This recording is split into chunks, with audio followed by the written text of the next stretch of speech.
को नहीं मालूम कि पूजन करने बैठते हैं तो सबसे पहले क्या करते हैं, पर सबसे पहला काम मंदिर में बिना पंडित के सबसे पहला काम कौन सा होता है? तो सबसे पहला काम होता है भगवान को धन्यवाद देना कि आज भी आपने मुझे इस मंदिर में आपका दीदार कराने के लिए, दर्शन कराने के लिए बोला।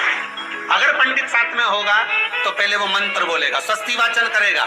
स्वस्ति वाचन करने में उसको अर्थात भगवान के लिए भी प्रसन्नता और आपके लिए भी, पर आपके पास कोई ब्राह्मण नहीं, आपको कोई स्तुति नहीं आती, आपको कोई मंत्र नहीं आता, आपको कोई साधना नहीं आती, आपको कोई तप नहीं आता, पर आप इतना तो कर सकते हो कि भगवान के मंदिर में जाकर उनको धन्यवाद दे सकते हो कि तेरी कृपा है जो मुझे चलकर यहां तक बुला लिया, 2 कदम चलाया, यहां तक बुलाया, ये तेरी कृपा है। और बड़ी कृपा करी जो डलिया भर के पूजन का सामान भी लाई, बड़ी कृपा करी जो दूध भरकर भी लाई, बड़ी कृपा करी जो कलश भरकर भी लाई। कितने लोगों का फायदा है कलश भरकर मंदिर ले जाने में? देखिए जरा कितने लोगों का फायदा। हिंदू धर्म में विष्णु पुराण में, पद्म पुराण में लिखा है, सौभाग्यवती नारी जब भरा हुआ पानी का लोटा लेकर कलश लेकर जाती है और उसको देखकर कोई व्यक्ति निकल कर चले जाता है तो जिस काम के लिए जाता है वो काम सफल हो जाता है। मंदिर का ही लोटा,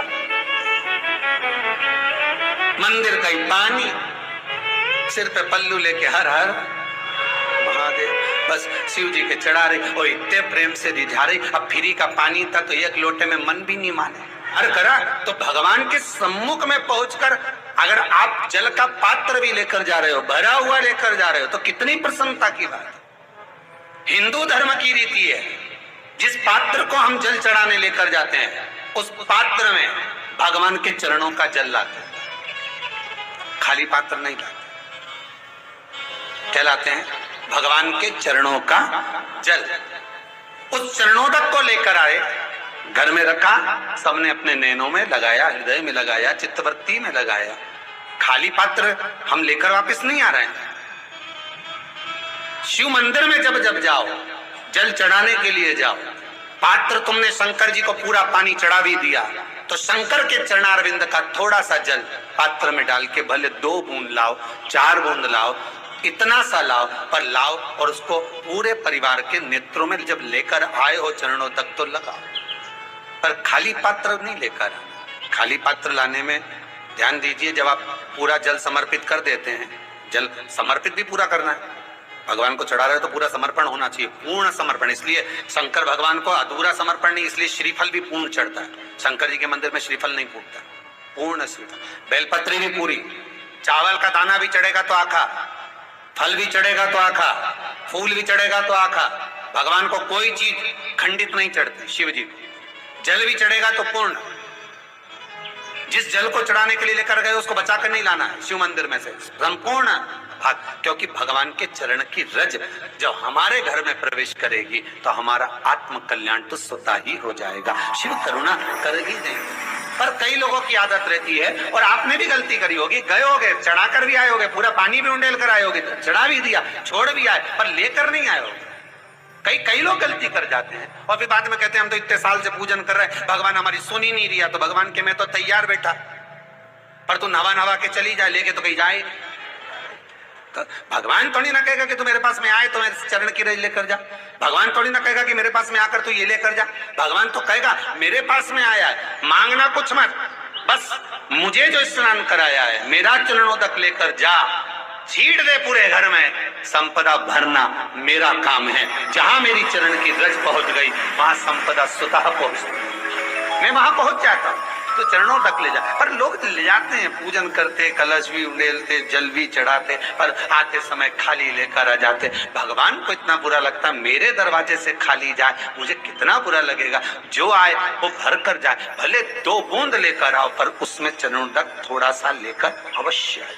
उसी तरह जल चढ़ाने के बाद हम जब लेकर आते हैं पात्र के अंदर, ये उसमें उसकी बरकत है। गर्ग संहिता में दूसरी चीज कही, उसको भी समझ लीजिए।